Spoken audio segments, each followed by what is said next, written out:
29শে ফেব্রুয়ারি ওটিটিতে মুক্তি পাওয়ার কথা ছিল রায়হান রাফির পরিচালিত ওয়েব ফিল্ম অমীমাংসিত। শুধুমাত্র সাংবাদিক দম্পতির হত্যাকাণ্ডের দৃশ্য থাকায় ছবিটির মুক্তি আটকে দিয়েছে সেন্সর বোর্ড। এ নিয়ে নিজের ফেসবুক পেজে ক্ষোভ ছেড়েছেন পরিচালক রায়হান রাফি। সেন্সর বোর্ড থেকে নোটিশ দেওয়া হয়, সিনেমাটিতে নৃশংস খুনের দৃশ্য থাকায় এবং কাল্পনিক কাহিনীতে বাস্তবের সাথে মিল থাকায় সিনেমাটি মুক্তি বাতিল করেছে কর্তৃপক্ষ। এ বিষয়ে ক্ষোভ ছেড়ে রায়হান রাফি বলেন, সিনেমা বাস্তবের সাথে মিলে গেছে, তাই এটা মুক্তি দেওয়া যাবে না। সিনেমা হতে হবে অবাস্তব।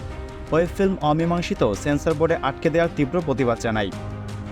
বিষয়টা তাহলে এমন, কোনো সিনেমায় সাংবাদিক দম্পতি খুন হতে পারবে না? কাল্পনিক কাহিনী উল্লেখ করার পরেও যদি কোনো ঘটনার সাথে মিল খুঁজে পাওয়া যায়, তাহলে ব্যাপারটা এমন ঠাকুর ঘরে কেড়ে আমি কলা খাই না টাইপ।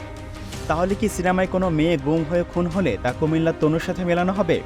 সিনেমায় কোনো কিশোরের লাশ নদীতে পাওয়া গেলে তার সাথে নারায়ণগঞ্জের ত্বকী হত্যাকাণ্ড মেলানো হবে? অমীমাংসিত সিনেমায় কোনো কিছুই প্রমাণ করা হয়নি, জাস্ট বিভিন্ন জনের ধারণা দেখানো হয়েছিল। তারপরও এই সিনেমা আটকে দেওয়াটা সত্যিই দুঃখজনক। সিনেমায় কোনো খুন দেখানো যাবে না, কোনো ধর্ষণ দেখানো যাবে না, কোনো অপহরণ দেখানো যাবে না, কোনো গুম দেখানো যাবে না। আমরা সবাই ফেরেশতা, বাস করে বেহেশতে। এখানে কোনো খুন হয় না, গুম হয় না, কোনো ধর্ষণ হয় না। এভাবেই হাত পা বেঁধে সাঁতার কাটতে হবে আমাদের দেশের সিনেমাকে।